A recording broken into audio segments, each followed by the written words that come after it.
Okay, ठीक है। तो ये थे आपके MCQ on conditional and usage of verb. Answers मैंने बता दिए आपको। लेट्स ट्राई टू अंडरस्टैंड कि वो क्यों हुआ।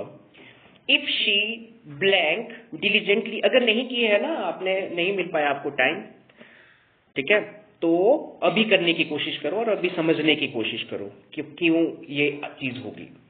इस तरह से भी कर सकते हो। It's not like that, you know, जैसे अगर आपके पास टाइम नहीं है, कॉलेज के एग्जाम चले हैं आजकल, है ना, so what you can do that कि 10 मिनट भी लगाओ, पर एटलीस्ट पढ़ो तो पढ़ो क्वेश्चंस। जब आप क्लास में पढ़ोगे, क्योंकि I give you MCQ on topic based, तो टॉपिक बेस्ड आपको क्वेश्चन मिल रहे हैं हर दिन। तो अभी तक हमारी 10 असेसमेंट होगी, तो 10 असेसमेंट का मतलब 200 question are there with you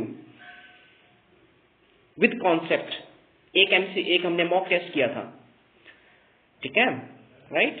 तो जितना आप इसको थोड़ा पढ़ोगे, एटलीस्ट 200 क्वेश्चन आप पढ़ोगे भी, थोड़ा सा समझने की कोशिश करोगे, 30 सेकंड टाइम लगाओ, 40 सेकंड टाइम लगाओ विद आंसर इवन, तो then you would definitely get something. Okay, चलिए।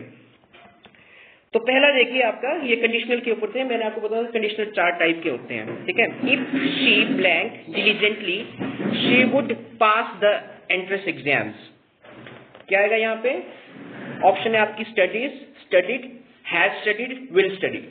तो answer should be B, studied. क्यों? कौन सा टाइप है कंडीशनल का? हाँ जी अंकिता, क्यों आया स्टडीड, क्यों आया बच्चे?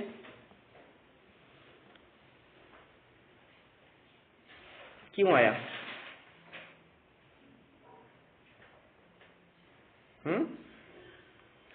मैंने बताया था ना आपको, देखो कंडीशनल टाइप 1 क्या था कि अगर पहले वाले पार्ट में वर है, आगे वाले पार्ट में क्या आना चाहिए?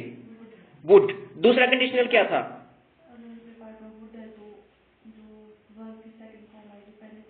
हाँ, वर्ब की सेकंड फॉर्म आएगी फर्स्ट पार्ट में, आगे वाले पार्ट में क्या आएगा?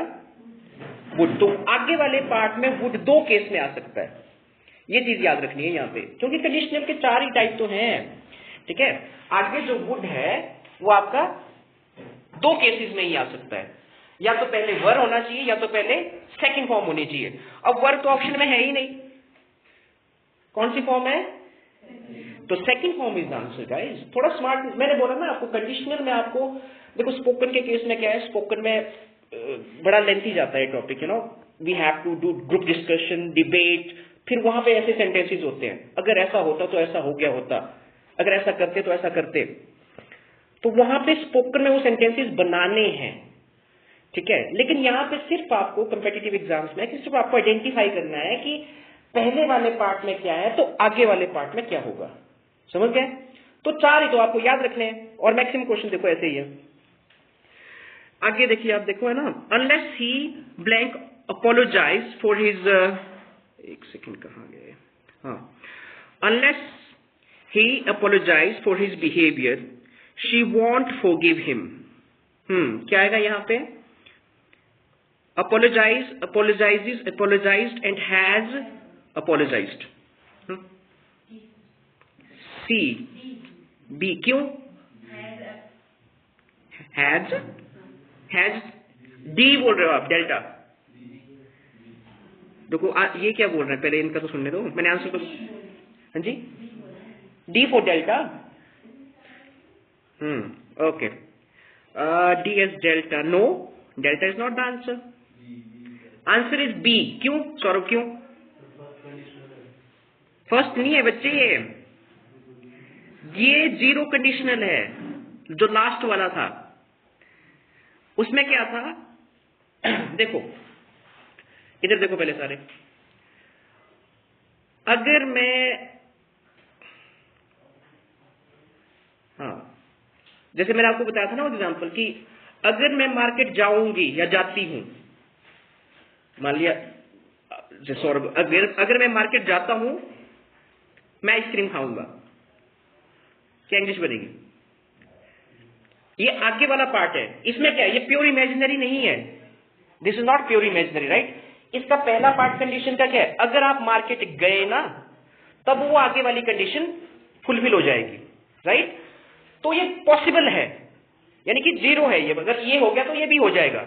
लेकिन जैसे हमारे प्योर इमेजिनरी थे कि काश मैं सचिन होता, काश मैं अंबानी होता, मैं पूरी दुनिया घूम रहा होता ठीक है, तो ये कल्पना है ना, मैं अंबानी हूं ना मैं पूरी दुनिया घूम रहा हूं ठीक है, तो दैट इज व्हाट।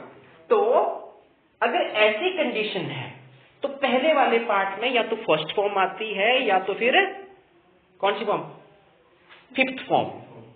आ गया याद, आ गया याद अंकिता? हाँ, जैसे मैंने बताया था ना आपको, जो ये वाला कंडीशनल है, राइट, देखो आपका जैसे फर्स्ट फॉर्म है या फिफ्थ फॉर्म है, तब आएगा आगे आपका विल, ये बताया था मैंने।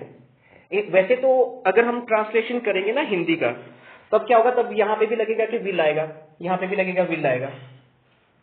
अगर मैं मार्केट जाऊंगा तब क्या होगा Saurabh, if I will go to market then I will eat ice cream. But ये कंडीशनल है, कंडीशनल में सिर्फ एक वाले पार्ट में विल आएगा और